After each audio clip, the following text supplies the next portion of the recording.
Hello, Nick. I thought it was really coincidental that you decided to make a video on tea that can help with a cold because I am sick. Like, it's just a cold, but having a cold just makes everything so much harder, and I hate it. I'm really excited to have some of that Whoozy What's It tea that you're brewing up there. Also, the Dutch are absolutely bonkers about black licorice stuff, so it's kind of growing on me, but still not my favorite.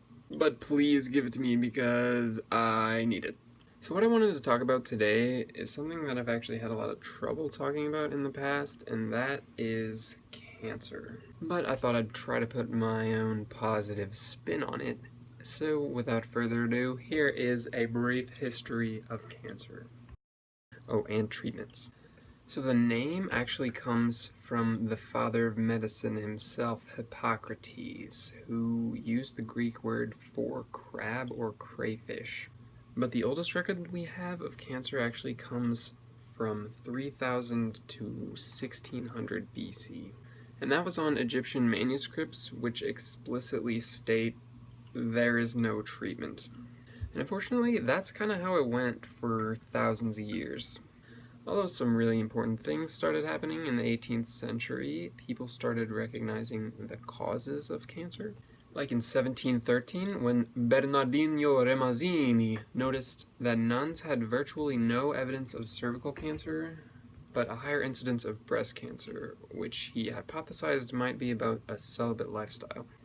In 1761, a British doctor linked tobacco and cancer, and another British doctor in 1775 noticed that chimney sweeps had a higher incidence of scrotum cancer.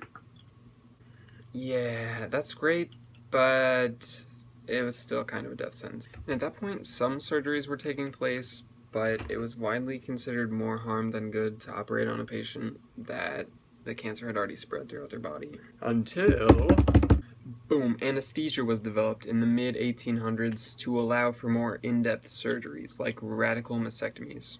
And all of a sudden, people had a fighting chance. And so oncology really got its legs in the 19th century with the development of stuff like the microscope, which allowed looking at tissue samples for more precise surgery, stuff like that. And don't get me wrong, things were still pretty rough until more advanced imaging technologies were developed, since exploratory surgery was needed in most cases to actually find the cancer.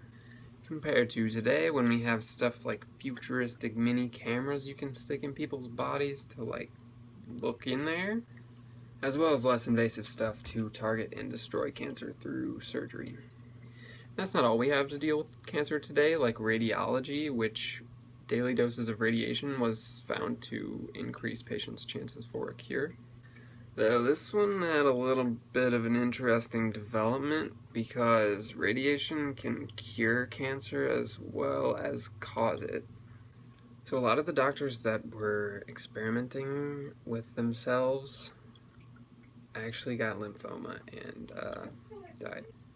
Another popular treatment that has an interesting backstory as well is chemotherapy, in which the US government was looking at people who had been exposed to mustard gas during World War II. And as it turns out, it was the US Army who was doing what they do, making more effective weapons, but stumbled across something that actually kills rapidly growing cancer cells by destroying their DNA.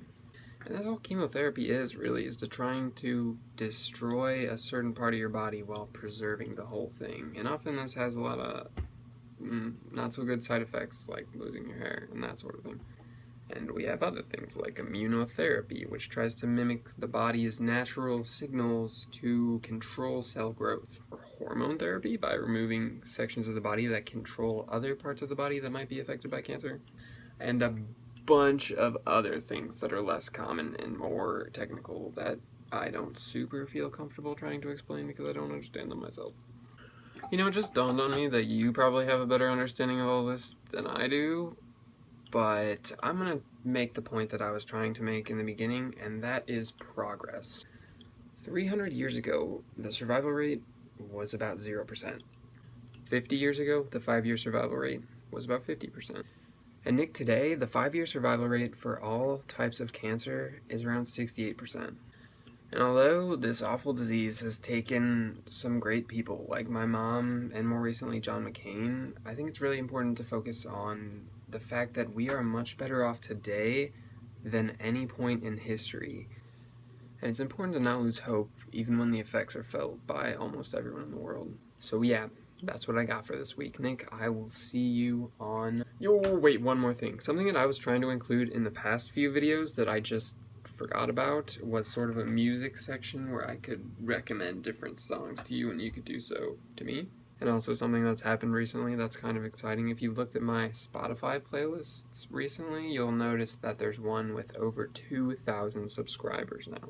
And I don't know if you've heard of the subreddit Indie Heads, but I got the idea a while ago to compile a list of all of the songs automatically through a program and then put them into a playlist so it automatically updates. So I did that, and then I tested it for a while myself, and then I posted on the subreddit last weekend, and the result was insane.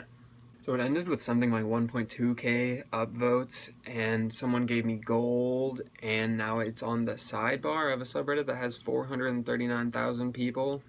But that's just something that's had me jazzed for the past week. So the two songs that I think you should check out are Wasted Mind by Susto and Sticks and Stones by King's Kaleidoscope.